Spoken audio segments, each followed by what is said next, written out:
We have a week before that. It's weird to even say that because it's been, I think our last video was up when there was close to 100 days before the election. There's 7 days before the election, literally 7 days from today. We're recording on Tuesday, October 29th.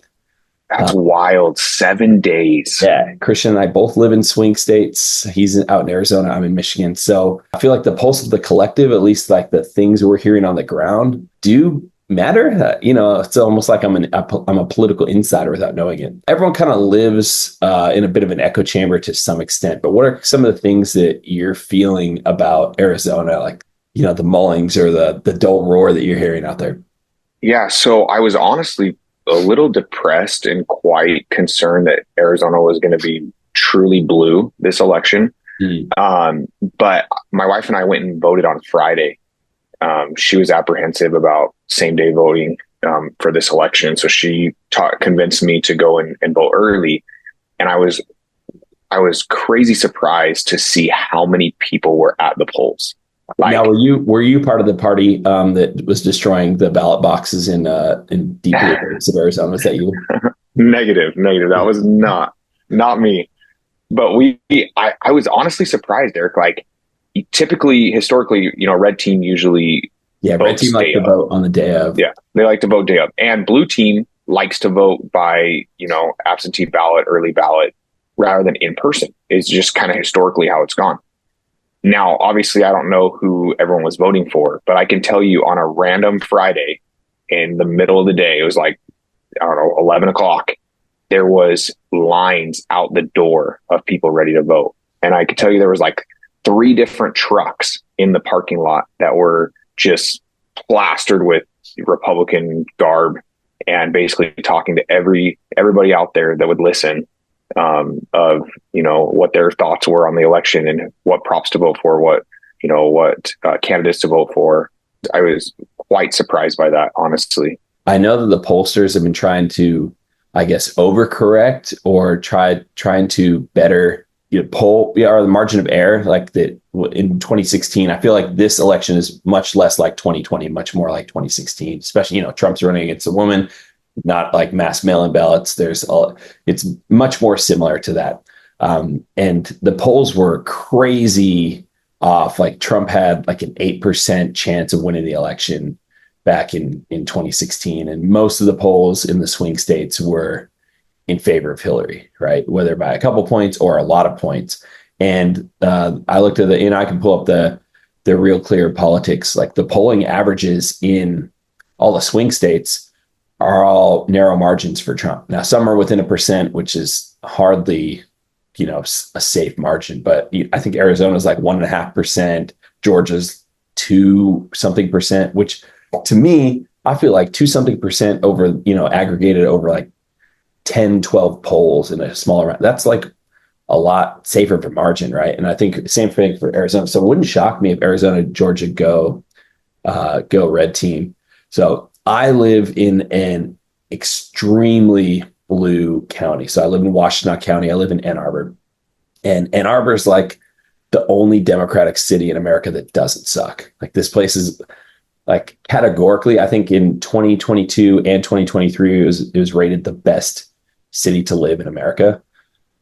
So think about that. Out of all the cities that can be called cities, the number one place. And it really, like, this place is incredible. But that being said, I drive around here. It's legitimately like 75 or 100 to 1 Harris to Trump sides. And I can say before the switch from Biden to Harris, I didn't see I think I may have saw one Biden sign. I saw more RFK bumper stickers than I did Biden signs, like in Ann Arbor, which is probably going to go like 80% Harris.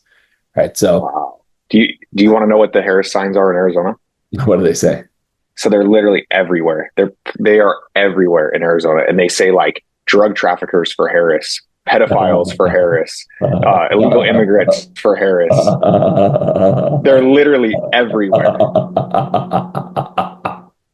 They haven't made their way out to Michigan, I take it, by your reaction. Not my county. Now, it's just like anywhere. The more rural area you go, the more likely you are to find Trump signs. And it's no different here. Like you'll find big Trump signs if you drive like 20, 30 minutes outside of Ann Arbor. But at least, my little paradigm, the world that I live in, it's like everyone, I've had canvassers come to my house, like in person, come to my house and want to make sure I get out to vote. All of the stuff that I get in the mail about voting from Democrats is typically handwritten notes, like not even Really? who to vote for, just saying, hey, just remember to vote. It's really important that, we get out and vote blue, like handwritten notes. And then all the stuff I get for Trump, I wish I had it all. I actually hadn't thrown any of it away. I wanted to be able to show like how much stuff you get in a swing state. I probably got 50 pieces of mail. Yeah, I've gotten a lot of mail. So I've only had one person knock on my door, and it was red team. Yeah. No blue. I've had a couple blue teams. Nobody red team is going to come out in this area. It'd be kind of a waste of time because it's so deeply blue. It's really tough for me to say. I don't feel like I have a good lens of what's going to happen in Michigan. I feel if you live in a heavily red area, people are going to be a little more vocal about how they feel about red team. But here where I live, like you won't hear anyone say anything like positive about Trump, even if it's how they feel. Like they just don't want to almost. If it's so blue though, here's my question. If it's so blue where you're at, why is Kamala wasting her time, her and Waltz both with a rally in Ann Arbor? Well, I think like you're 7 days out from the election because you already know you're going to win that county. Because 2020 the voter turnout was so high because of mail-in ballots, because everyone got a ballot to their house, and it was still only like 70% nationwide. Think about that. Everyone got a ballot in the mail that all they had to do was fill in a circle, put it back in their mailbox, and still there's only 70% turnout. Normally the turnout's like between 40 and 50% nationwide. So 80% of people might be more likely to put up a Harris sign than a Trump sign, but are they actually going to go vote? Right. And I think it's. But are they going to go to a rally? If they won't fill in a bubble, are they willing to get out and go to a rally? I'm not trying to play devil's advocate here, but it's like if you go to get inspired from a rally, are you likely to like get your friends to go with you and vote? Get all your mates to go, stand in line for 30 minutes and vote for Harris. I don't. It seems like a waste of time to me. It seems like she should be focusing on Pennsylvania or somewhere that's actually gonna. I mean, she's doing all of it, but they're all in the same states, right? They're all hitting the Rust Belt a bunch of times throughout the week. They're going Pennsylvania, Wisconsin, Michigan, Pennsylvania, Wisconsin, Michigan, because I don't really think there's anyone that's undecided at this point. It's more like whether they've decided that they're actually going to vote. And I think that's kind of where like the election's at. It's not whether anyone's mind is going to be changed. It's just, are they going to feel, inspired enough to actually waste the time to go and vote, like to go stand behind a candidate? It's like, I don't care who wins. With that, we set the framework a little bit to, you click the video because you saw the title. We want to talk about a little bit from Michael B. Rush and his interview with Zion Media. You can find that. It's happened within the past week. If you look up Zion Media's channel for Michael B. Rush, they've been getting some cool people on their podcast. Now, Christian and I are both Latter-day Saints. It's not necessarily a religious channel. That's not the point of why we do this. We're kind of just dinking around. This is not a job. But in the midst of that, there are some things that we have found in a religious text that we hold sacred, as well as how it connects with some of the things that Michael B. Rush has mentioned. So if you're already subscribed to the channel, it's likely because you've seen our videos on Ezra's Eagle. We're not going to beat a dead horse on that. If you'd like to see Michael B. Rush's latest thoughts and feelings on it, like I said, go watch the Zion Media video with him. But there are some key elements when they pressed him on what he thinks is going to happen this election. It's right around the corner. He's kind of the guy who I wouldn't say discovered this, but I guess put it in the forefront of a lot of people's minds. I think there are more than one person that has come to the conclusion that Ezra's Eagle may be referring to this prophecy of the American presidents and the end of our country and the end of the world. Who knows? But they pressed him exactly what is going to happen with the election, who's going to win the election. And he said pretty point blank that, if you read through it, it goes Trump, then Biden. Biden is his feathers a little bit shorter than Trump's, but when the feathers go away, they don't come back. They're seen, quote, no more. And so what does that mean for this election? There are two people that think in their hearts to be set up. And he says those two people are Kamala Harris and Donald Trump, and that neither one of them is going to be president. And especially that he is not going to be president because he already was president and his feather ended and he was seen no more. what does that mean? He didn't really go into detail on what he expects to happen, but that in some form or fashion that the deep state takes over. That I don't know exactly what that means, but it's a lot more opaque than I would have liked. However, in the midst of that, I found this really cool potential for a fulfilled prophecy in the Book of Helaman. And I was reading the Book of Helaman. There's a guy named David A. Bednar. He's a leader in our faith, and he just spoke a couple weeks ago about this book and how it's a prophetic view of the day that we're living in right now. The title of his message that he gave the first week of October was called, it's on the tip of my tongue, in the space of not so many years, something about, or it's either not so many years or the space of not so many years.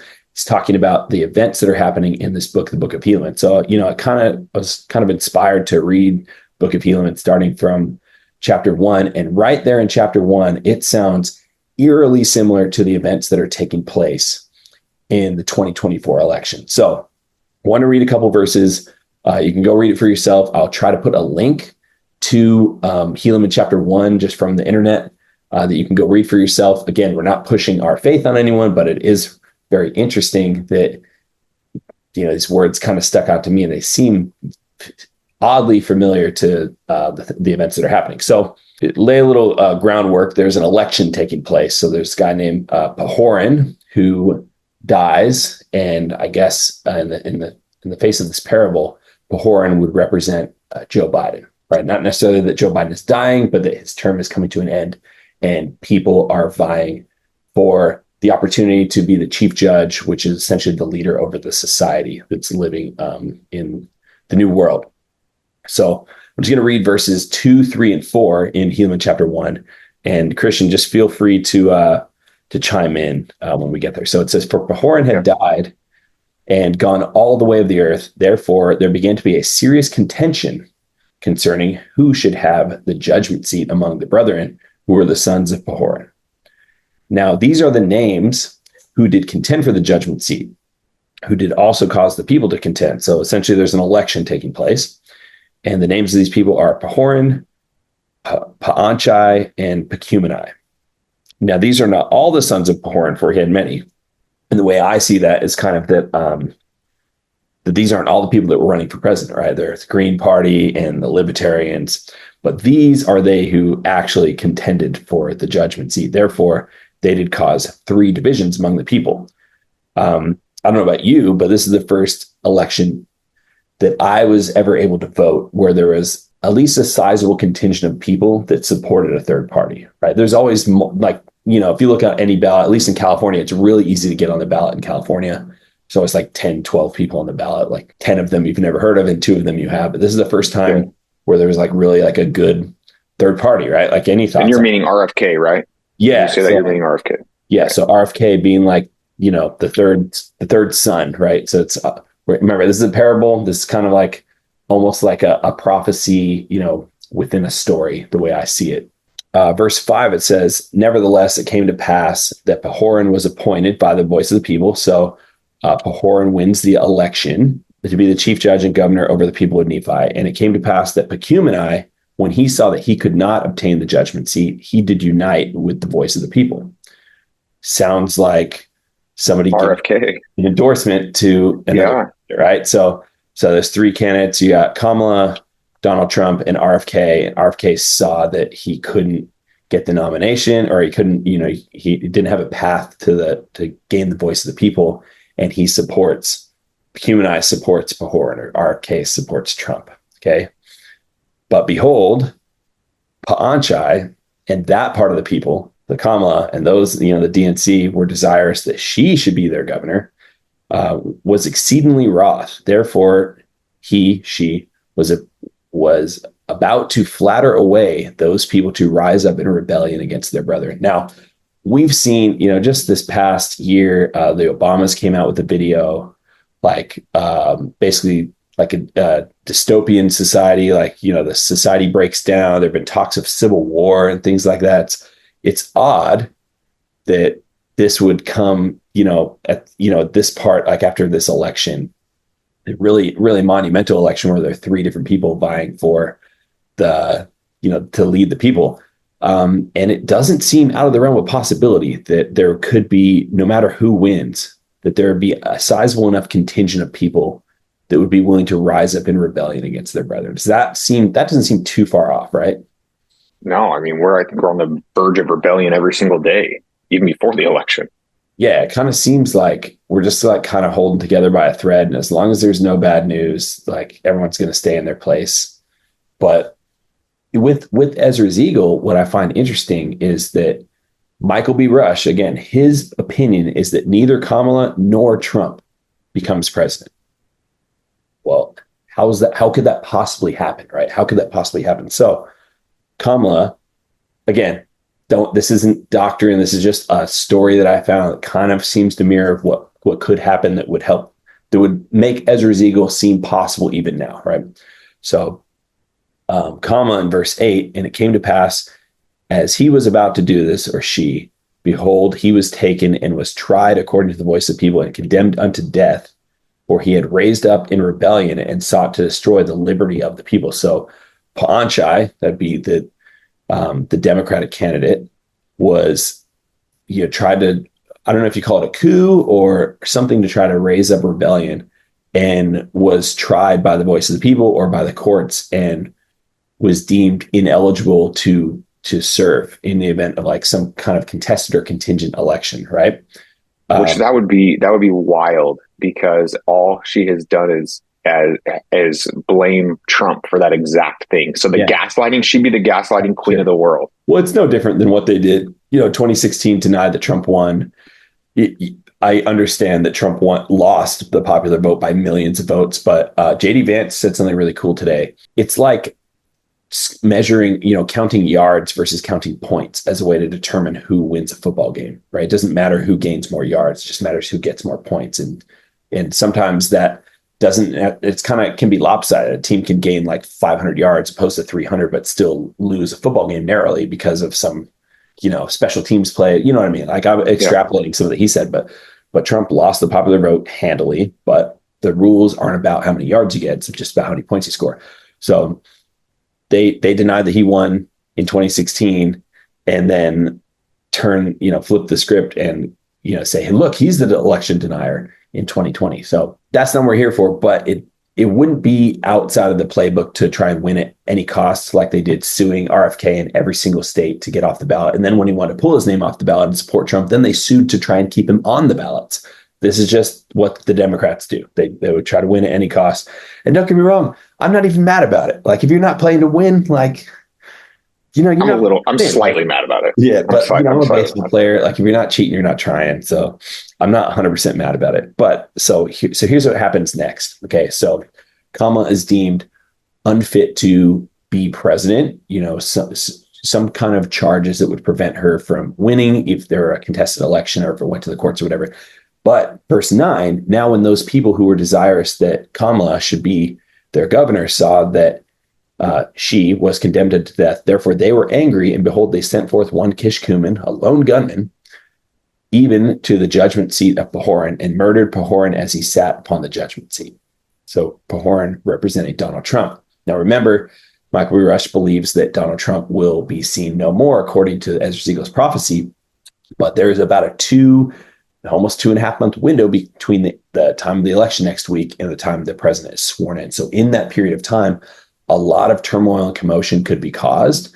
And I'm sure that Donald Trump's going to be out golfing where there's not a lot of trees, not a lot of coverage, where it would be, he could be a sitting duck, right? Like, I'm not saying that I want something bad to happen. I'm just saying that's a lot of time to try to hunker down and hide where you're not near, any major city. You're not near any, like, people are going to be upset if he wins, right? Just long and short. I happen to be outside of Trump Tower the day after the election when he won in 2016. My wife and I were on our honeymoon. We were in New York City. We were staying at Brooklyn, and we decided to go to Central Park at night, like the day after the election. And so we just took the train in, and one of the stops, I can't remember the exact stop. I think it's the B line. It kind of goes up, and it stops right before Central Park. And we got out, we're just like walking down Fifth Avenue, and it was just nuts, man. And Trump hadn't even been the president yet. So now we've had 9 years of him being basically world famous, beyond world famous, and people are not happy about this. So it wouldn't shock me if there were some riots and some things going on and people tried to get too close to him, where even if Kamala were deemed unfit to be president or couldn't be president or something happens, that, you know, you could get a lone gunman to go and find him, right? So yeah, I sure hope not. Heaven forbid. I sure hope not. So then here's what's wild. So this guy, his name was Kishkumen. We go to verse 12. Therefore, Kishkumen was not known among the people of Nephi, so he got away with it, right? They didn't catch him right then. How do we know his name? Because they find him later. But at this point, they don't really know what happened or how somebody got to him. For he was in disguise at the time that he murdered Pahoran, and Kishkumen and his band who had covenanted with him did mingle themselves among the people in a manner. So it's not like this army, like this actual civil war. There's people wearing red and wearing blue. But they're mingled among the people. They couldn't be found. And because as many as were found were condemned to death. So verse 13, and now behold, Pecumeni, remember this RFK was appointed according to the voice of the people. To now you're saying, why not J.D. Vance? We'll get there. To be the chief judge and governor over the people, to reign in the stead of his brother Pahoran. And it was according to his right. And all this was done in the 40th year of the reign of the judges, and it hadn't ended. Remember, J.D. Vance is not on any ballot to be president. So he's only eligible, I believe, to be vice president elect. Okay, so if it went to a contested election, like, so I think between November 5th and the time that the Electoral College votes is in December, right, there could be a lot of things that happen in between that time. I expect RFK to get enough, you know, rogue votes, people like me who would likely have voted RFK if he were on the ballot and he had an actual opportunity to win in some states, who are still going to vote for him. So it's likely that he'll still get some faithless electors. And I could see a world where he could be appointed by the voice of the people in the Electoral College to be the president. And then, you know, if it were contested or something goes off, it would go to the state houses. And obviously, you know, if Trump's not alive, like, the state houses aren't going to be able to pick Trump, right? They'd have to pick somebody else, and it would have to be somebody that one of the top 3 electoral vote getters. And it's a lot that could happen between now and then. But J.D. Vance could be the vice president, or, you know, the Senate could pick Tim Walz. Those are really the only 2 options. Starting in verse 20, it says, therefore, Coriantumr, who actually had an army at this time, did cut down the watch by the entrance of the city, and did march forth his whole army into the city, and did slay everyone who did oppose them. So this is like a foreign army that came into the land. They did take possession of the whole city. So Zarahemla was kind of the capital of this place. So you kind of see it as Washington, D.C. It came to pass that Pecumeni, who was the chief judge, or set up to be the chief judge, did flee before Coriantumr even to the walls of the city. And came to pass that Coriantumr did smite him against the wall, insomuch that he died, and thus ended the days of Pecumeni.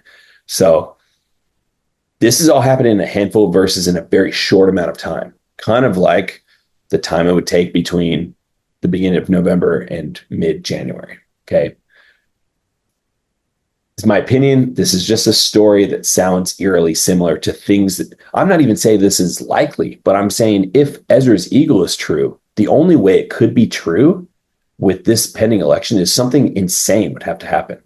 Like, tell me I'm wrong. Find me another scenario where Ezra's eagle could be true and something like unto this that we see in Helaman chapter 1 isn't true. Yeah, I think you're right. The only way, unless Ezra's eagle isn't about our elections, unless we're just completely off the mark, which is absolutely plausible. Which I would relish wholeheartedly. I would much rather nothing psychotic happens and we just keep living our lives and be, you know, a couple percent more in taxes, and my life is not quite as good, and a little bit more inflation, but like, then we get another election in 4 years and we can figure it out. Like, that's what I hope happens. I hope there's not chaos, right? Wouldn't you hope that, right? I pray there's not chaos. I have kids that I have to raise in this world, and I just want peace. I kind of hope that I've got a daughter, and I hope that she's got a chance to just live a normal life in a normal country, and we still get the train keeps rolling, and we have opportunities to, you know, try our best to live the American dream. That's what I hope. But if Ezra's eagle's right, I want your comments on how it could happen in a normal way that's not as insane as what we just read in Helaman chapter 1. Like if you were the people living in Helaman chapter 1, you would have to think the world was about to end. Right. And it very well could in a couple of years, but it also, Christ might not come back for 1,000 years, but still, like, that's insane, the things that these people had to go through. So I don't know. Those are some of my thoughts. I don't know if you have any takeaways or any things that are, any predictions moving forward. We've got just a minute or so left.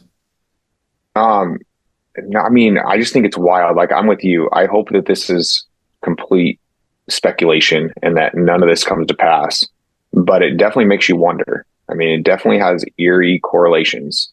Yeah. But yeah, I'm anxious to see. I mean, 7 days out is wild to me. It's come so fast and so much is happening every single day. I mean, just today, Robinhood added the ability to be able to buy shares. Buy shares of the candidates. I think Trump is like 64 cents to us, about 64%, and Harris about 36%. So that's wild. That's what the voting public thinks is going on. But yeah, I don't know. I think it's interesting that David A. Bednar would mention that the Book of Helaman is really talking about what's going on right now. And then this kind of be happening right at the cusp of a really important election. I don't know. Let me know what you think. Leave us a comment. We'd love to hear from you. And until the next video, stay tuned.